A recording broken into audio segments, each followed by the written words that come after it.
So good morning. My name is Marjani Chidima. I'm the Associate Director of Recruitment with Admissions and Recruitment at Cal State LA. Thank you so much for joining us for our counselor update for high school counselors. Today of course, we want to say welcome again, but we will be conducting an admissions update as well as a financial aid update. So very quickly, just a reminder in terms of our admissions and recruitment support services. For students, we are currently conducting campus highlights presentations. We're offering application clinics, both virtually and in person for prospective students. We offer pre-admission advisement, both online and in person. And during the spring, we'll be offering What's Next presentations.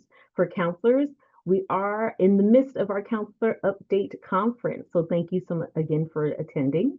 We will be offering counselor check-in sessions. For some school sites, we do have assigned regional recruiters. And then during the spring, we will be offering counselor What's Next presentations. So you know all the information that students will be receiving and how to help them successfully navigate the admissions and enrollment process prior to them starting to get those notifications. And then in addition to that, document submission, just a reminder that students can submit online and in person, the AB 540 affidavit, so on and so forth. All right, so our counselor resources, we do have a wealth of resources for counselors, and we do encourage you to join and view our counselor resource page. We have provided the QR code at the bottom of the slide for you to be able to access and save our link. But just make sure that you're staying connected. Join our mailing list if you haven't already. View admissions and financial aid updates, and that this program today is a major component of that. Accessing our materials from past conferences, our recruitment materials or marketing materials, and engage in learning. So you, of course, can request a presentation or application workshop to better assist and support your students. So for our fall events, we are, as I mentioned prior, hosting application clinics. To be able to view our fall events, please make sure that you utilize the QR code that's on this slide.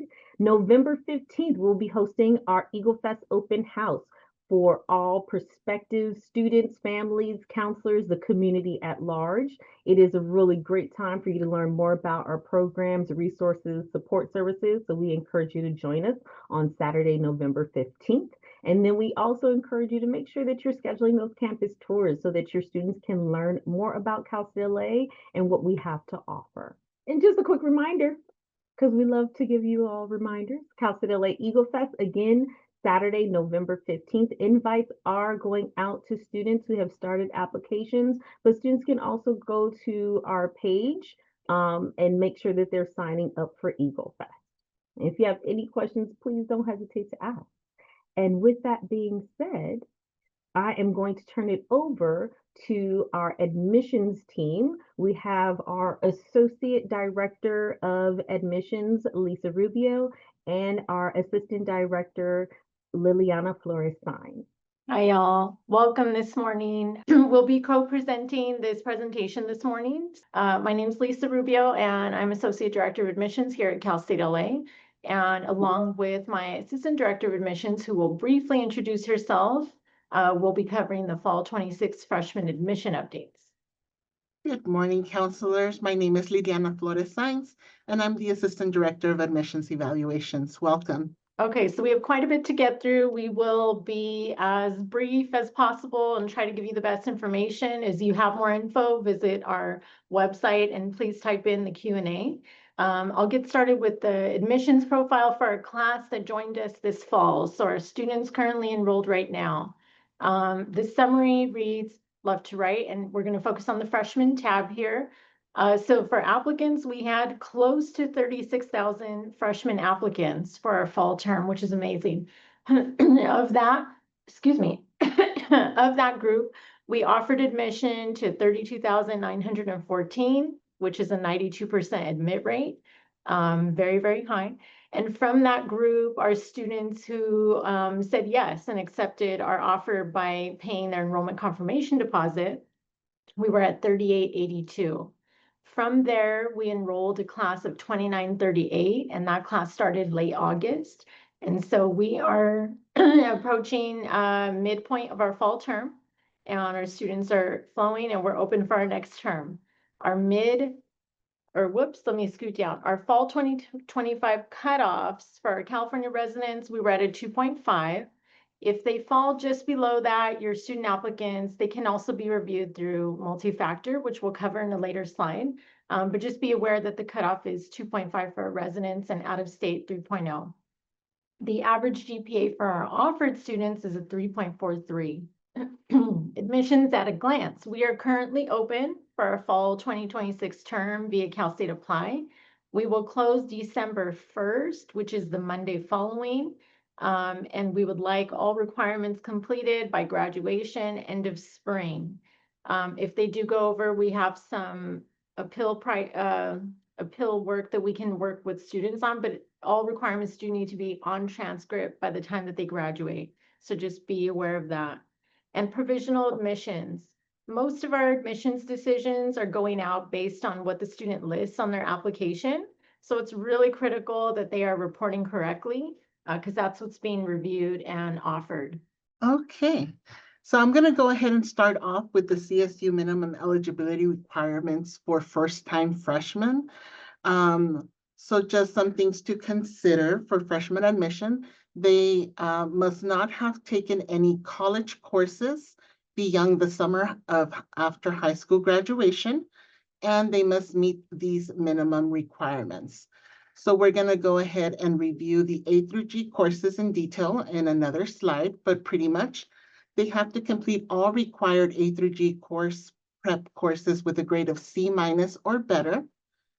Also, for the GPA requirement, we need to have a minimum of a 2.5 GPA for California residents or California high school grads, and a minimum of 3.0 for non-California residents. If the GPA is below that minimum, then they can still qualify through the multi-factor review process like Lisa mentioned, which we'll review in detail a little bit later. They need to be a high school graduate, and if applicable, they need to meet the English language proficiency, which means that they need to have, if the student studied in a high school where English was taught less than 3 years, then they would have to meet that proficiency through one of the required exams, which is the TOEFL, the IELTS, the PTE, or Duolingo, which are the exams that we accept. Also, just a quick note, for anybody who is interested in the music BM or pre-nursing applicants, they would have to meet additional admission criteria, and we'll also discuss that a little later. Okay, for the A through G courses and GPA, we are looking at a minimum of 2 years for history and social science, where 1 year has to be the US history and 1 year will have to be met through the social science requirement. For English, we require 4 years. For math, it's 3 years, which needs to also follow the sequence of either Algebra 1, Geometry, Algebra 2, or the integrated math series. For laboratory science, we require 2 years, 1 year in biological sciences and 1 year in physical. For language other than English, it's got to be 2 years of the same language. That's very important because sometimes our students do 1 year of Spanish, for example, and then 1 year of French. That will not meet the 2 years requirement because it needs to be in the same language. For visual and performing arts, something similar occurs where we require 1 year or 2 semesters of the same discipline. So they need to make sure that if they're taking a music class 1 semester, then the next class that they take also needs to be within the discipline of music in order to fulfill the 1 year requirement. And then, of course, we have the college preparatory electives, which is 1 year of anything additional from the A through F areas. And then just as a reminder, again, California residents, we're looking for a 2.5 GPA or above.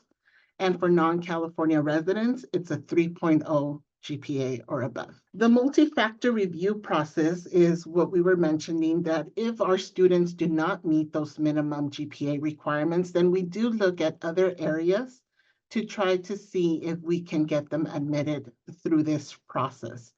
So because we're looking more than just the grades, this process will also include areas of their academic, their community involvement, and then anything that is pertinent to their applicant. For example, the biggest percentage will go, of course, to the academic factors with 59%, where we are looking for their A through G course GPA and their A through G coursework above the required minimum years.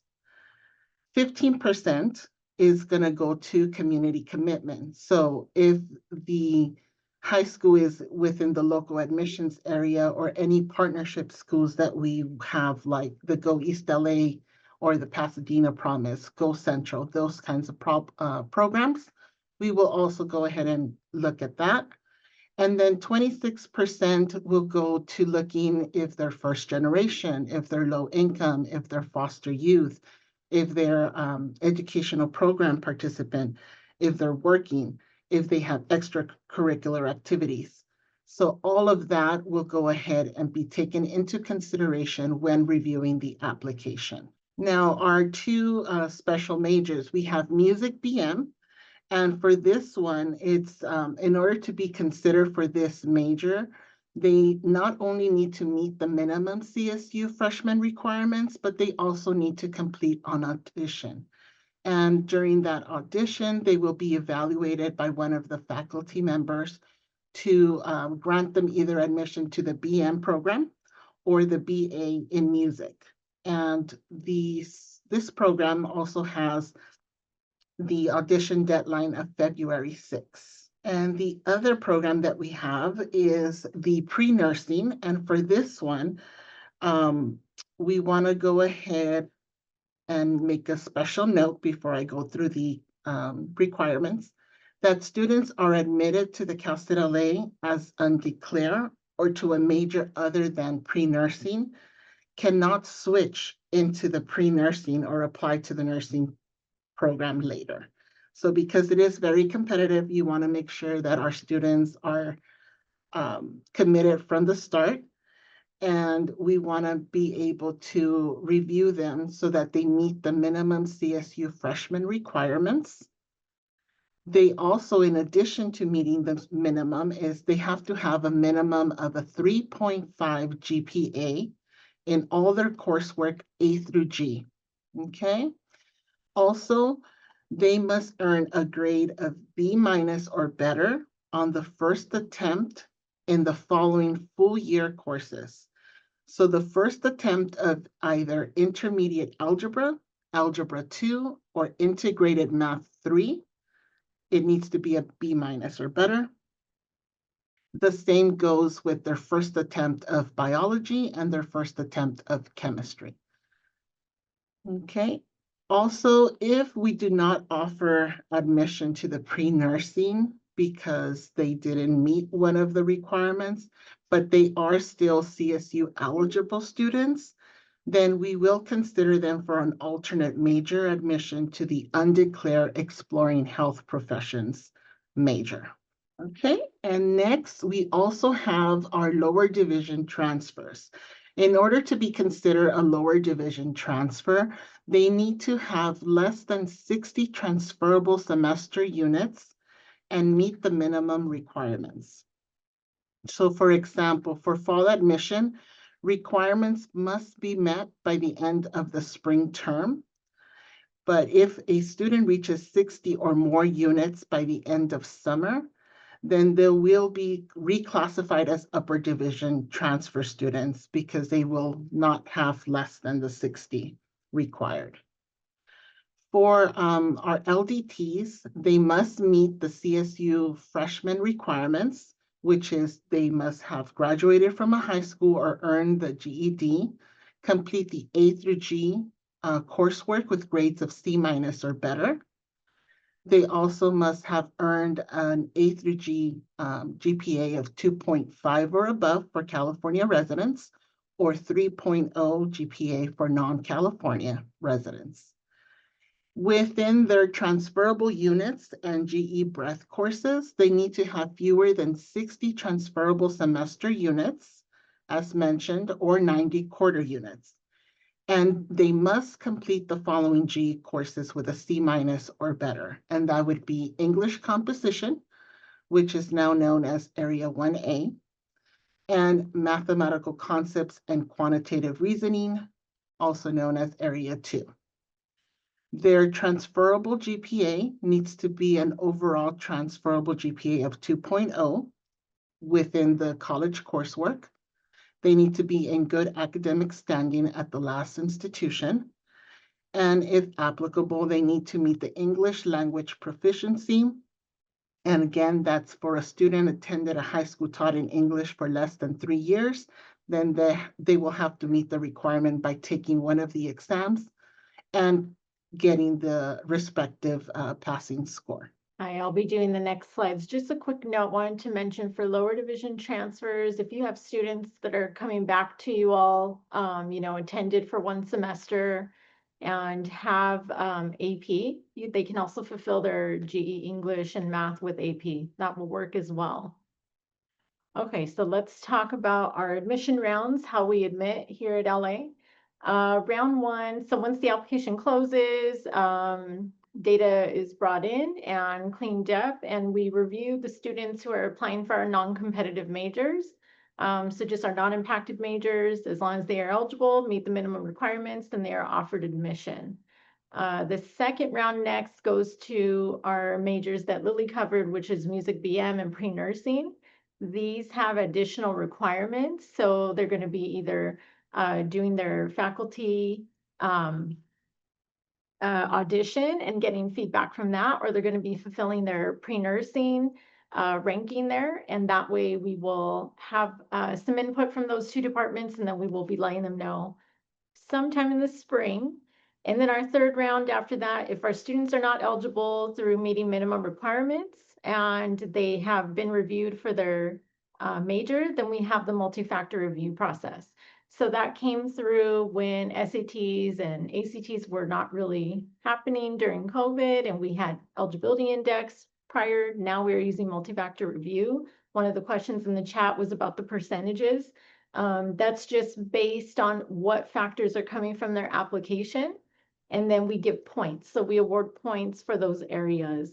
And that's how their multi-factor review score is generated. And we can then use that to review our students just below the criteria. A timeline for our freshmen. Right now, they should be applying. They should be doing workshops, participating, in tours and visits, and doing all their information gathering. They need to submit that by December 1st. In November 15th, we would love them, as Marjani mentioned, to join us for Eagle Fest here. That's our campus open house. We'll be doing on-site admissions. They have an opportunity to speak to the colleges. It really is a great space for them to bring family and get more information, submit their application, or if they've already done it, they can be admitted here. So encourage them to do that. We are going to have financial aid talking just after us, so I'll leave the expert to do that, but their priority deadline, March 2nd for our FAFSA. And then our enrollment confirmation deposit. So our ECD is what students submit in order to say, yes, hold my spot, I'll be joining you in the fall.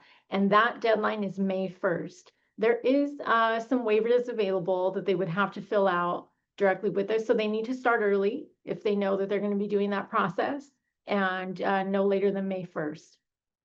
During the summer, they'll be doing orientation, advising, graduating from high school, all the important things, and then sending us their final transcript with a graduation date by July 15th. That's really critical. A lot of your high schools close during that time, and we have a difficult time getting any feedback after no one is there. So make sure before they leave, before they graduate, they're doing the request with you all or parchment and making sure grad date is on there and posted. And then they will hopefully matriculate and start school August 24th, and we will see them at that point. We're going to briefly, just one slide about EOP. just to encourage you all to have your students, if they're eligible, to submit that application and reach out to that office. It supports first gen, low income, and educationally disadvantaged students. It really does have a great, office literally right above us. They have really great support services. They help students on the admission process, kind of guiding through. There's options for summer bridge for some of our students, leadership programs. So it really is great, but they do have their own application, and the student does need to fill that out before they enter. So they should be working on that at the same time that they're doing their admissions application. That does allow for a space to write a statement. We don't have that in our general Cal State Apply application. So this really is a place for them to be descriptive, offer more information, and they do ask for letters of recommendations. So they have more time to do all those pieces. The deadline for that is January 15th. And if they need help, they can definitely reach out to their office and see, what information they can give them if they have any info sessions or workshops to help them on that. But if they're thinking about it, encourage them to look at it and to submit that application. Okay, let's bring up our Cal State Apply tips here. All of you should really be in the thick of this right now with your seniors and going through and submitting by no later than December 1st. One of the really great websites there is californiacolleges.edu. If they start their application from Cal Colleges, they do not have to type in and match every single course from their transcript. So it really is a huge time saver. Have them guide them to that site, have them link it, and it really does save quite a bit of time. We also ask that they use their personal email as much as possible, not their school email, and that's for various reasons. Sometimes, or a lot of the times, once they graduate, they don't have access to that. And all summer long, we're trying to send reminders, get information from them, and they no longer have access to their school email. So encourage them to do a personal, enter their legal name, for many reasons, but highest priority really is matching their transcript and financial aid. They need to have their legal name on all documents. If they have an SSN, also really important to match for financial aid, so have them include that there. And when they set up their Cal State Apply account, they have something created called a CAS ID, which is their ID number specifically for Cal State Apply.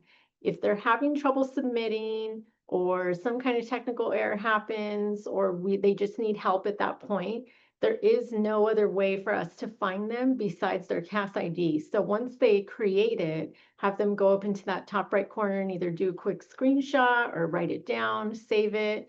So that way, if they reach out to any of the campuses or even Cal State Apply Help, they use that ID number. If they do not go through Cal Colleges, they're going to need their transcript to enter everything. And they should be reporting AP and IB test scores there. They can submit at a later time once they're offered admission. They can submit their test scores for credit, but they should be reporting that there, especially if they're trying to use that to fulfill an area. And if they need help at any point, they can certainly contact us. They can contact Cal State Apply directly. They have a really great chat and lots of resources. So just make sure that they are asking the questions. And if you all need help too, you can do just the same. Some reminders for their senior year, just to give you guys, we understand all the reminders that you all are doing and emailing them and working with them directly. But just to, compound on that, finishing everything with a C or better is really critical, especially senior year. We have students who they look great, they meet everything, they're on track. We offer admission, we get to summer, we find out, they have a D in senior year on AP English or something, and then their admission's getting rescinded. So it's really, really important that they finish everything with a C or better. And to reiterate that, overall A through G GPA needs to stay above the minimum, so all classes should be passed and all requirements met, and graduation needs to happen by spring 2026. A reminder about final transcripts. Ensure that all courses are listed and that high school graduation date is there before sending. and working with us on contact information. So if they change their email, if they move, if they get a new phone number, making sure that the campus always has their most up-to-date info, because as they're working through various processes, housing, admissions, EOP, we need contact information to let them know, these are the upcoming requirements, or here's what's needed, and we need to be able to get in hold of them. So making sure that they communicate with the campus is really important. Some resources for you all available right on Cal State Apply. They have a really great counselor area, and you can sign up for counselor email updates. You can watch the old presentations from the counselor conferences. You can pull up a checklist for the application fee waiver if you're helping students do that. If you really want, down to the nitty gritty of how we admit and what we're looking at on transcripts, you can download the admission handbook, which has the validation rules, how we review A through Gs, all the details are there. And they just posted, I believe this week, the updated UC CSU, the matrix chart for validation. So that's all there. And then just one final reminder on our Eagle Fest. We'd love to see you all there, your students and families. If they have not applied, they're still welcome to come and apply that day. If they have, they're eligible to be admitted that day. So just encourage your students to visit the campuses, talk to the faculty, get more information. It's very, very helpful. We'll look at the questions in the chat now, and then we'll be back on after the next session to answer any other questions. Thank you so much, Lisa and Liliana. We appreciate your admissions update presentation. Our next presenter is Linda Lopez, who is the Director of Financial Aid and Scholarships. Welcome, Linda. Thank you, Marjani, and thank you, everybody. I will go ahead and get started. Okay, good morning, everybody. I'm Linda Lopez, Director of Financial Aid and Scholarships, and this morning I will be sharing some general information about applying for financial aid for the 26-27 academic year. Sure, okay. So I'm glad to report that we're back on schedule. For those of you who have participated in, my presentation for the past few years, or this specific presentation, you know that last year was very tumultuous, right, due to FAFSA simplification and whatnot. But I am really glad to report that we're back on schedule. The FAFSA and the California DREAM Act application opened on October 1st of this year, which was earlier this month. And the priority deadline is March 2nd, 2026. The FAFSA still remains available to students who are citizens or eligible non-citizens. And the California DREAM Act application is for students who are undocumented or students who are citizens, but who come from mixed status families, right? So this is new. This application became available to mixed status students last year, towards the end of the year, but this year they can opt to fill out a California DREAM Act application in place of a FAFSA. The funding options are very different, but I do want to mention that because it is an opportunity. So very few changes regarding the FAFSA this year, starting with the application process. This year, students can request their contributor, which typically is their parent, to fill out the FAFSA through email. This was actually the major delay last year, were students whose parents did not have any type of identification credentials, or whose identification credentials were not verified or were expired. This was one of the major delays that students were experiencing. And so this year, it is our understanding that students can request their contributor to fill out the FAFSA through a email address. The second change is that students can also confirm their own identity instantaneously with their Social Security number. So for the past few years, the process of creating a student aid ID or an FSA ID takes at least 1 to 2 days. And it is our understanding that this is an instantaneous process that students can also complete while they're completing the application. When a student fills out their application, both the FAFSA or the CADA, I think you all know that the end result is a student aid report, right? It's sort of like a summary of everything that the student entered on the FAFSA. As of last year, we now refer to this as the FAFSA submission summary. But this document summarizes just general eligibility for financial aid. and it summarizes what the student has provided. And I will share some screens further on of what this document looks like. But essentially what it means is that when the student has received their submission summary from the Department of Ed or from the California Student Aid Commission, it means that they successfully submitted an application, right? And on there, there's like a huge section where students can see if their application was selected for a process that we call verification, where a student will have to submit additional documents, or if there's any sort of discrepancy that the student needs to follow up with so that the universities can receive their application, or any school that the student has listed on their application. Students with special and unusual circumstances can continue to submit a financial aid application. This process remains unchanged. In the past, students of this population were unable to submit an application, and one of the changes as of last year is that they can still proceed with the application, and their status will remain as sort of estimated or preliminary until the student follows up and provides additional information. Right, so they're granted this provisional independent status until further notice, and so then it's the student's responsibility to contact the school. Similar to the FAFSA, the California DREAM Act application also has streamlined their signature process.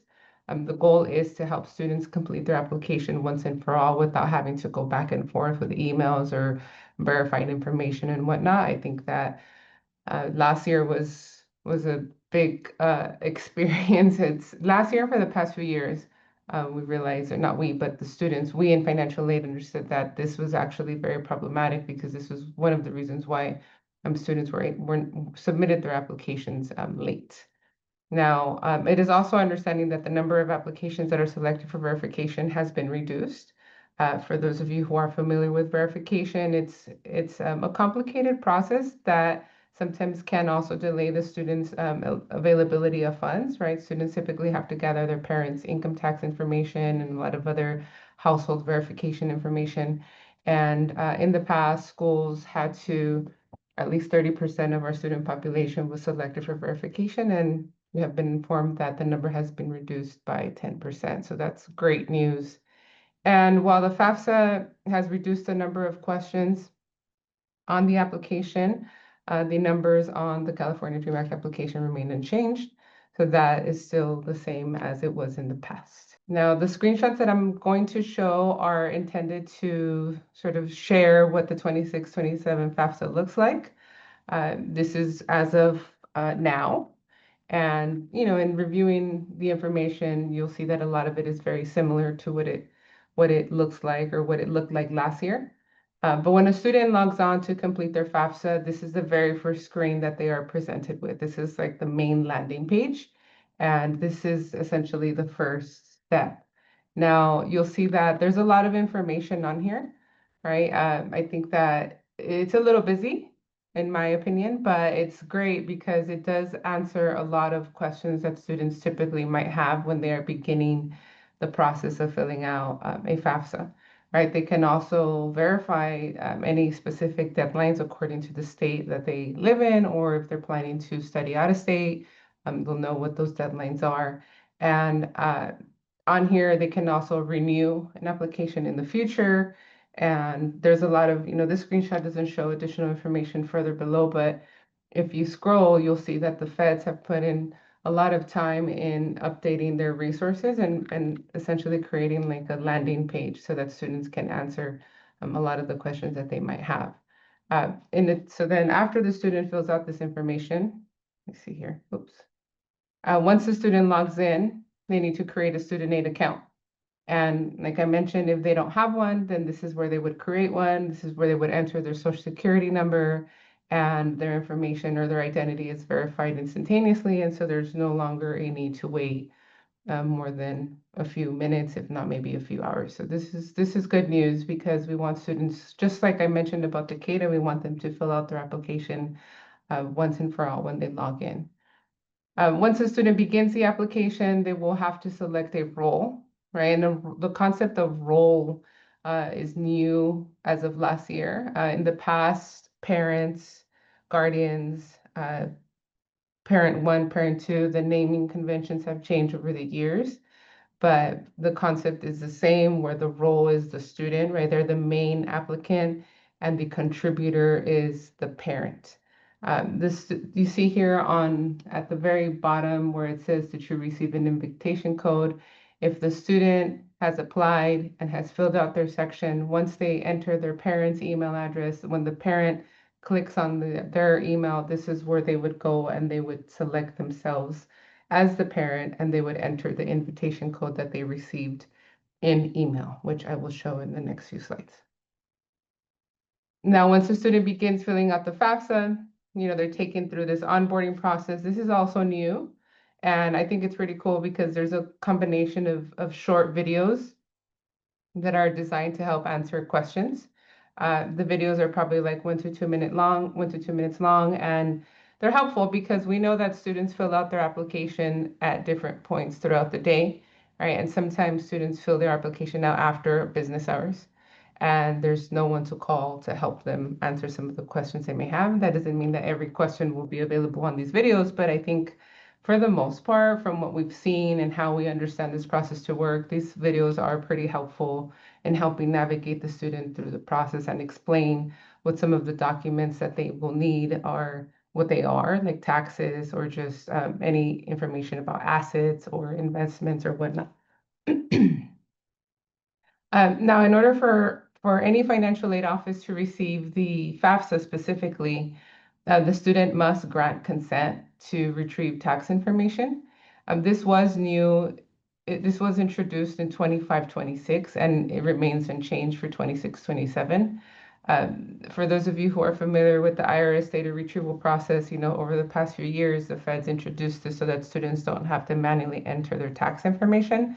Students and parents can still fill out their tax information manually, but parents and students who do so may have to provide additional documentation down the road to verify the validity of the information that they manually entered.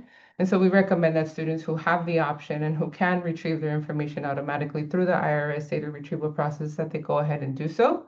But in addition to that, they also need to provide consent and approval, right? So a student and a parent who do not provide consent and approval, we will not receive their application. Like, we in financial aid will not receive that, but that information will be summarized in the summary that I mentioned at first, where students can see, okay, what happened here? Did it get successfully processed? Did it go to the schools that I selected? Is there any additional information that I need to provide so that they can follow up and so that schools can receive the information needed? Now, this is the screen that when a student invites their parent to apply, this is more or less what the screen will look like for the parent or the contributor. And the parent accepts the invitation, and this is what the code that they will have to enter will look like, right? Again, these are just screenshots, and this is more or less what the parent should see when they receive their invitation from their student. Now, I mentioned that students who have special and unusual circumstances are able to submit an application or should still continue to submit an application. We know that not all students meet the standard dependency categories that are established by the Department of Ed. And the questions related to personal and unusual circumstances also remain unchanged. For those of you who are familiar, there's this huge section on the FAFSA where the student would essentially answer questions that would determine their dependency, such as if they are married, if they are orphan, foster, ward of the core, if they have unusual circumstances, or if they are a veteran. I know that this may not apply to the population, but these are the questions that a student would typically answer that will determine if they need to provide parental information in the next few slides or in the next few sections of the FAFSA or not. And this information remains unchanged, along with students who answer that they do have unusual circumstances. There's information on the FAFSA that helps answer what the Department of Ed and who the Department of Ed qualifies as a student who has unusual circumstances. And this is really helpful because if you're familiar with what used to happen in the past, is that students who did have unusual circumstances, who didn't fit the box of a traditional dependent student, their applications were often unprocessed or left incomplete. And it was up to the student to understand and navigate the process and follow up with the school. And we in financial aid would never receive these applications either. But now one of the changes from FAFSA simplification is that students are able to proceed and submit, and we receive those transactions, we receive them as provisional, and then we continue to communicate with the student so that the student can follow up and provide additional info. Now, the infamous FAFSA submission summary. Again, these are just small screenshots, but I think that in the next slide, which is here, this is where the student can see a lot of information, right? They can see their eligibility overview. They can see more or less what they will qualify for based on the information that they reported, but they can also see information about the schools that they selected to submit their financial aid application to. So they can see the graduation rate, the retention rate, the default rate, more or less the average annual cost, right? And this cost is just overarching cost of attendance. It's not direct cost, right? Because there's direct cost and indirect cost. But this is a helpful piece of information that students can begin to identify and understand so that when they receive their financial aid award letter, they know more or less what they will be receiving. And on here, like I mentioned, it does summarize their estimated eligibility based on the information that they reported. Now, the types of financial aid that we administer here at Cal State LA are, just like a lot of other campuses, we administer federal grants, both the federal Pell Grant, the SEOG grant, federal work study. The state grants are Cal Grant, the Middle Class Scholarship, the Chafee Grant, which is available to foster youth, and institutional grants like the State University Grant and EOP, which my colleagues mentioned a little bit about the EOP program. So the main two categories of types of financial aid are need-based aid and self-help aid. And as you can see on the screen, need-based aid is free money that doesn't have to be repaid, and self-help aid is aid that does have to be repaid, specifically loans. Scholarships will require a separate application. So from the information that you're seeing on the screen, students are considered, with the exception of the EOP grant, students are considered for all of these different types of financial aid when we receive their application. Students do need to apply to be part of the EOP program in order for them to be considered. And then also the Chafee grad students do need to submit an application through the Chafee program, which is administered by the California Student Aid Commission in order for them to be considered for Chafee grant funding. But other than that, student does fill out their application by the priority deadline. And like I mentioned, we receive that, we process it, we evaluate their eligibility. And depending on what they reported, we then award them up to their eligibility. Okay, so next steps, apply early. Please encourage your students to apply before March 2nd. Do not wait until the end. Do not wait until March 1st. Apply as early as possible. We learned last year that you can't really apply early enough because it was a lot. Gather documents, like we encourage students to gather their documents, have everything ready on hand. They don't need to necessarily complete everything at the same time. They could apply for their FSA ID before. Right? Sometimes when students try to apply and gather everything at the same time, it can be a lot. And we want everybody to fill out their application successfully so that we encourage students to just take it easy and gather their documents, but definitely apply early. Understand the deadlines and the implications of not meeting the deadline. March 2nd is currently the actual deadline. Students can still fill out their application afterwards, but they just won't be considered for priority funding. And if there are any questions ever throughout the process, please encourage students to contact financial aid directly. We know that over the course of the summer and throughout the application year, or even right now, just with different social media platforms, there is a lot of information that is available regarding financial aid. And we always encourage students and parents and families and anybody to rely on trusted information before assuming that anything has changed, right? So the two trusted sources that we always point to is the Federal Student Aid and the California Student Aid Commission. And if you hover your phone or if you take a screenshot of this here, of the QR codes that I'm presenting, these two QR codes will lead you to two different sections of each page. And I personally think that the announcement events page on the Federal Student Aid website is pretty cool because it has up-to-date information about what may be changing. And that's actually something that we learned last year, right? Is that as the process is going along, the Department of Ed would often change different pieces of information or provide updates on, in the case of the FAFSA, when the FAFSA wasn't available or when they were experiencing issues, and we're recommending to students and parents to come back at a later time. So two really important pieces of information, and please continue to rely on trusted sources.